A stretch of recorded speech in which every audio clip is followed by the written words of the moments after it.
In the world of heavy metal, guitar gods and flamboyant frontmen often steal the spotlight, but beneath the chaos, it's the bass that binds the fury. The best metal bassists don't just hold down the rhythm. They summon earthquakes, carve sonic trenches, and drive the darkness forward with every thunderous note. From galloping riffs to doom-laced drones, these players are the unsung architects of heaviness. This isn't about technical flash or genre purity.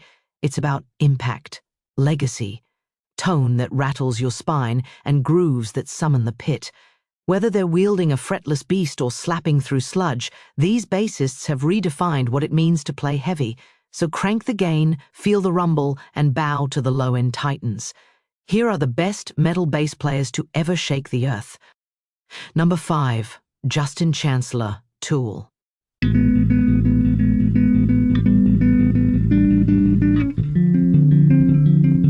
In the pantheon of metal bassists, few command the same reverence as Justin Chancellor.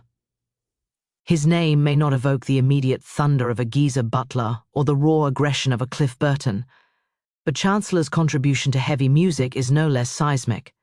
As the bassist for Tool since 1995, he has carved out a sonic identity that is cerebral, hypnotic, and unmistakably heavy, earning him a rightful place among the genre's elite. Born in London, Chancellor's musical journey began in the UK band Peach, but it was his induction into Tool that marked a turning point, not just for his career, but for the evolution of progressive metal itself. Replacing original bassist Paul D'Amour, Chancellor stepped into a band already known for its complex rhythms and philosophical depth. Chancellor's playing is a masterclass in textural composition. He doesn't rely on flashy solos or brute force. Instead, he crafts bass parts that feel like sonic architecture. His use of effects, chorus, fuzz, delay, and wah, transforms the instrument into a voice of its own, capable of eerie whispers and thunderous declarations. Tracks like Schism, Lateralis, and The Pot showcase his ability to weave melody and rhythm into a seamless tapestry. What sets Chancellor apart is his rhythmic complexity. Tool's music is notorious for its odd time signatures and polyrhythmic structures, and Chancellor thrives in this environment. His bass lines lock in with drummer Danny Carey to form one of the tightest and most innovative rhythm sections in metal. It's not just technical proficiency, it's a deep understanding of how to make complexity groove.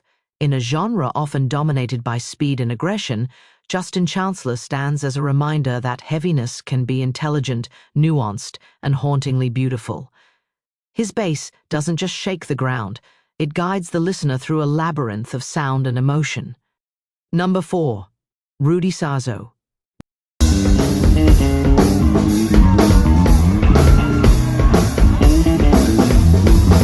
Rudy earns his place not just for his technical chops, but for his stage presence, versatility, and role in shaping metal's golden era. He's the bassist who made headbanging look like ballet and made basslines memorable. Rudy Sarzo's journey through metal is a masterclass in adaptability.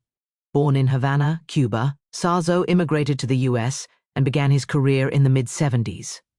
By the early 80s, he was already a fixture in the metal scene, playing with Ozzy Osbourne during the legendary Blizzard of Oz and Diary of a Madman tours. His bass work on Ozzy's tribute album immortalized his connection to guitar icon Randy Rhoads, with whom he shared a deep musical bond. But Sarzo didn't stop there.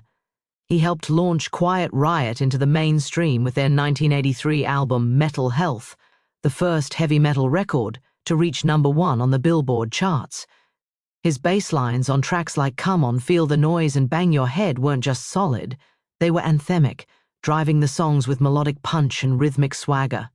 What makes Sarzo stand out is his theatricality. On stage, he's a whirlwind of energy, spinning, jumping, and engaging the crowd with every note. He brought a glam-infused charisma to metal bass playing, proving that the low end could be just as captivating as the frontman. His resume reads like a metal hall of fame: Whitesnake, Dio, Blue Oyster Cult, Manic Eden, and more. Each band showcased a different facet of his style, from hard rock groove to neoclassical shred to doom-laced drama. Even after decades in the game, Sarzo remains active, rejoining Quiet Riot in 2021 and continuing to tour and record. His legacy isn't just in the notes he played, it's in the way he elevated the role of the bassist to something mythic. Rudy Sarzo is proof that bassists can be both backbone and spectacle.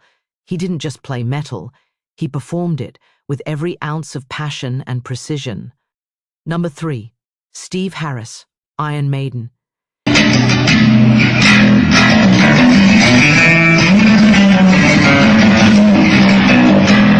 If metal bass playing had a blueprint, Steve Harris would be the architect. As the founding bassist and principal songwriter of Iron Maiden, Harris didn't just define the band's sound, he helped shape the very DNA of heavy metal. Born in London, Harris originally dreamed of being a footballer before trading cleats for a bass guitar.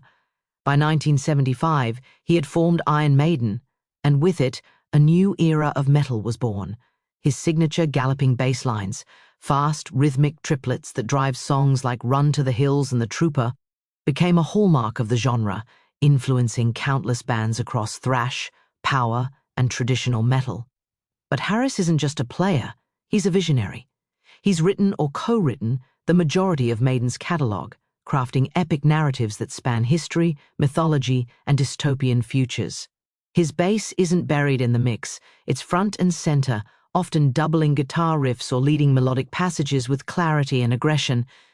Harris is a force of nature. With one foot on the monitor, bass slung low and fingers flying, he commands the stage like a general rallying his troops. His tone, bright, punchy, and unmistakably Fender precision, is as iconic as his stance. Beyond Maiden, Harris has explored other projects like British Lion, showcasing his songwriting outside the metal arena. Yet it's his work with Iron Maiden that cements his legacy, a bassist who made the instrument heroic, melodic, and essential to metal's evolution. Steve Harris didn't just gallop into metal history, he built the road. His influence is everywhere, and his bass lines still thunder through arenas decades later. Number 2. Lemmy Kilmister. Oh, baby, you know I got the blues. I know I'm gonna have to. Lemmy didn't just play bass, he weaponized it. As the founder, frontman, and thunderous low end of Motorhead, Lemmy redefined what it meant to be a metal bassist: loud, fast, unapologetic, and absolutely iconic. Born Ian Fraser Kilmister, Lemmy's musical roots ran through rock and psychedelia before he forged his legacy in metal. After a stint with Hawkwind, he formed Motorhead in 1975, blending punk speed with metal grit to create a sound that was raw, relentless, and revolutionary. His bass tone, distorted, overdriven, and snarling, was closer to rhythm guitar than traditional low-end, and that's exactly what made it legendary. Lemmy's playing style was pure attitude. He didn't finesse the strings, he attacked them. Using a wall of Marshall amps, he created a sonic assault that powered classics like Ace of Spades, Overkill, and Bomber. His bass lines were simple but devastating, driving the band's sound with primal force. But Lemmy wasn't just a bassist, he was a myth. With his gravel-throated vocals, mutton chops, and bullet belt, he embodied the spirit of metal, rebellious, defiant, and larger than life. He lived fast, played louder than anyone, and never compromised. His influence stretches across genres, from thrash and speed metal to punk and hard rock. Even in death, Lemmy remains a towering figure. His legacy is etched into every distorted bass riff and every band that dares to play louder than the rules allow. He didn't just break the mold, he blew it up. Lemmy is the reason metal bassists don't have to play in the shadows. He made the instrument raw, and the world is still echoing with his sound. Number 1. Cliff Burton.